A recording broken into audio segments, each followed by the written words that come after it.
Hey guys, what's up? Before we get into the video, I just want to announce something. So, in the beginning of all my videos from now on, what we're going to be doing, or what I'm going to be doing is, I'm going to be asking you guys a question, and then you guys can answer it in the comments, and whatever answer I like the best, personally, you will give you guys a shout out in the beginning of the next video. Alright, so here we go. Okay, so as we know that Jake Paul and Ben Askren are fighting on April 17th. And so I know like MMA fighters are going to be on there, celebrities are going to be on the card, and other YouTubers are going to be on the card. Well, here's my question. Which WWE wrestler would be the best to fight on that undercard, and why, and who would their opponent be? That's the question. Like, who do you think on the roster would be the best wrestler, or like to go out there and box? Why you think that, and who should their opponent be? Now, and whatever answer I like the best, I will shout you guys out in the next video. But disclaimer, you cannot use Brock Lesnar because, like, obviously that's an easy answer. You know, he's a former UFC heavyweight champion. Obviously Brock Lesnar, but like, without MMA guys, like, Brock Lesnar you can't do. So, and obviously not CM Punk. So, with the exception of those two, comment down below who you think would be the best one to fight on that undercard, why, and who their opponent is. Alright, now let's get on with the video. Chris Benoit, undoubtedly one of the most popular wrestlers ever. But why? Here's because of the gruesome crimes that he has committed.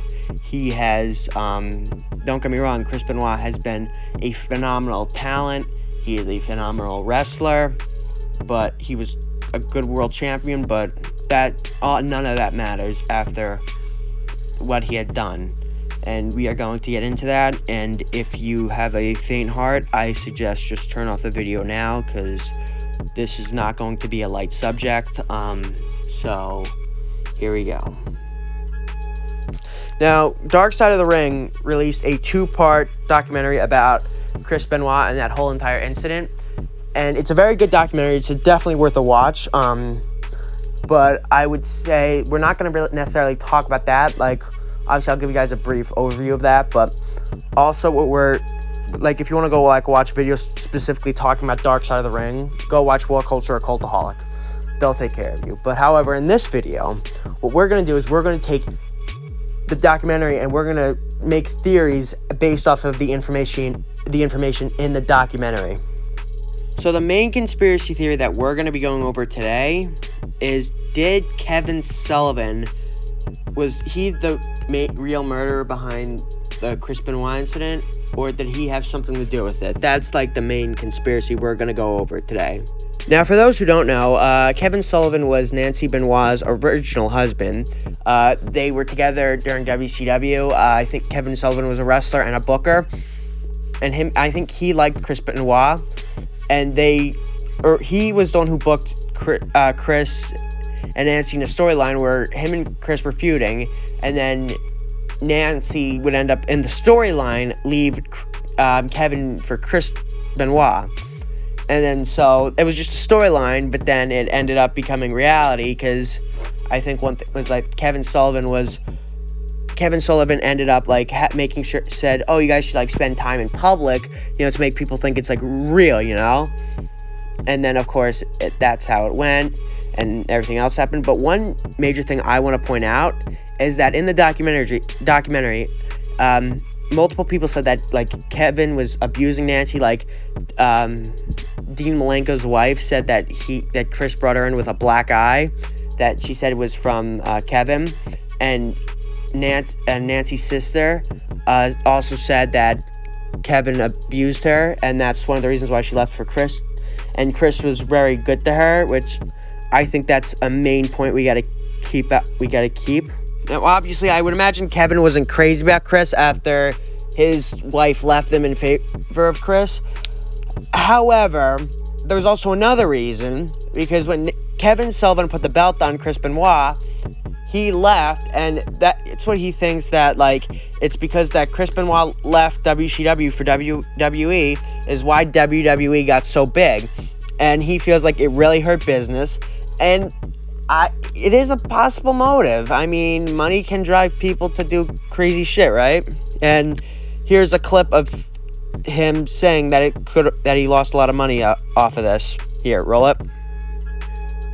I think you're going to be a great champion, but eventually I'm going to take the belt off you with Nash. I think that will draw a lot of money. And then they were gone. It was a hard thing for me when they left because they were so talented. Right. I was stripped of an infield. You know what I mean? Sure. I had an all-star first baseman, an all-star second baseman, an all-star shortstop, an all-star third baseman. How am I going to replace them? That hurt business. And for me, I've always been able to separate personal and business. Like I said, my friends that I kept a job, they could work.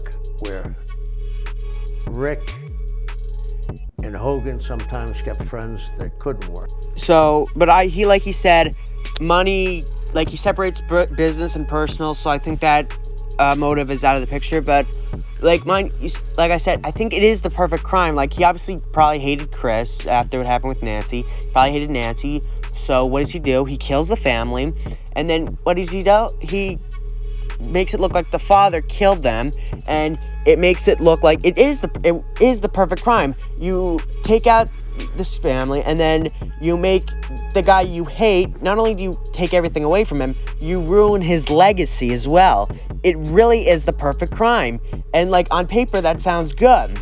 Or not, obviously not good, but like, it makes sense on paper.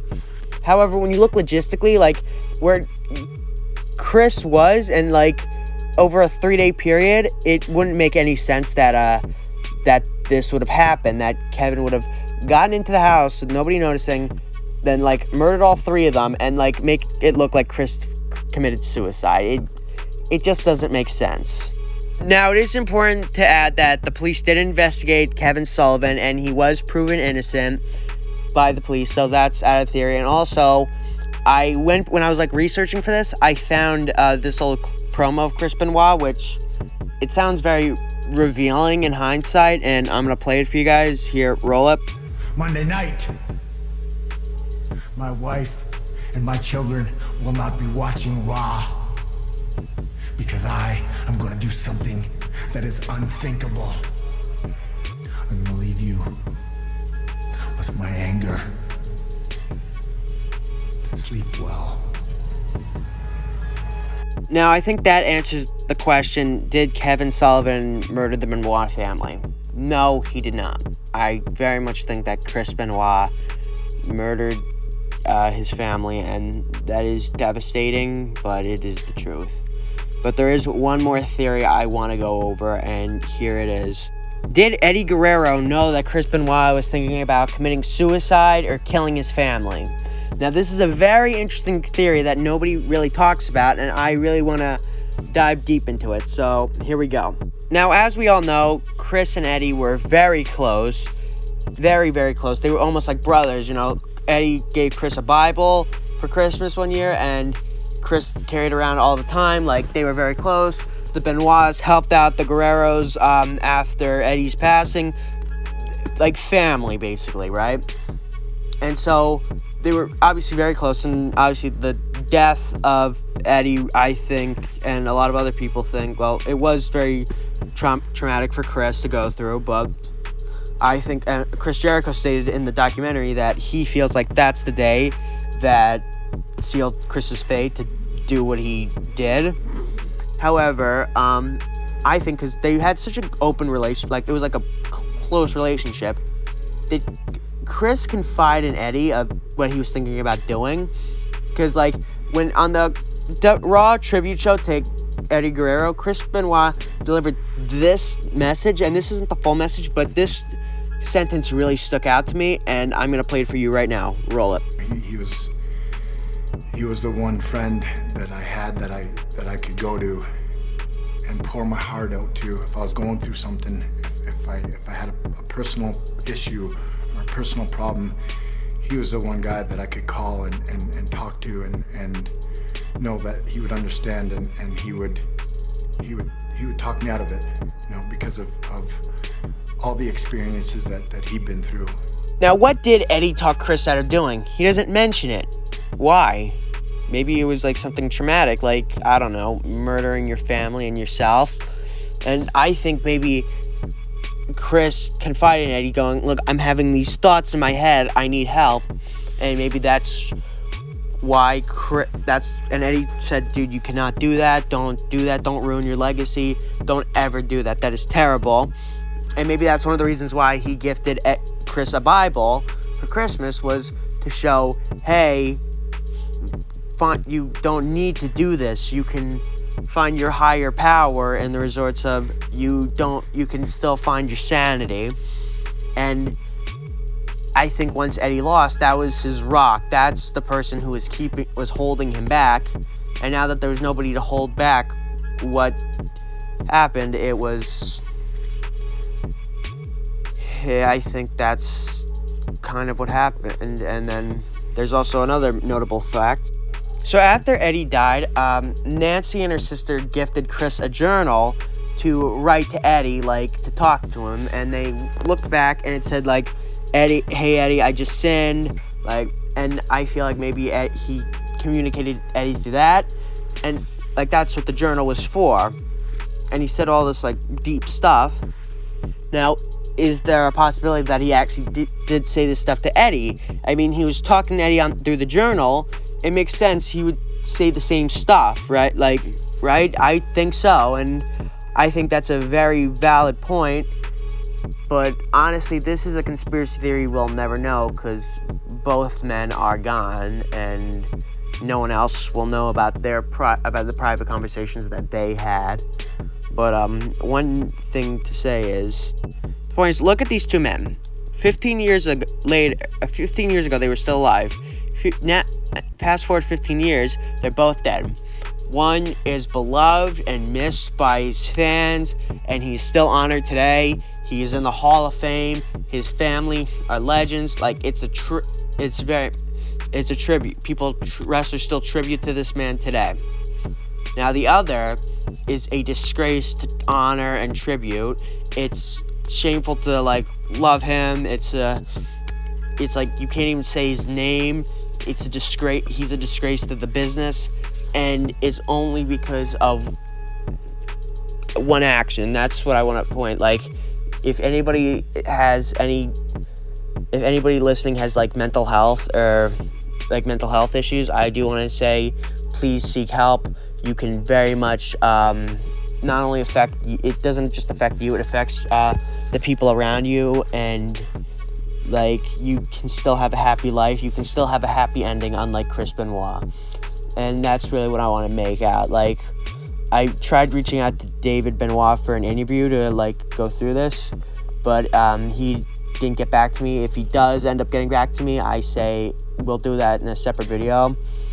And I really just want to make sure, like, I really hope you all are healthy and happy, and I hope you guys take something out of this video. Please go watch the documentary. You'll definitely get something out. You'll definitely take something out of that documentary. Especially to any young professional wrestlers who might be watching, who are up and coming. Please take care of your mental health. Please take care of the people around you. Like, it's so important. Please consider that. And that's what I want to leave it at. Yeah.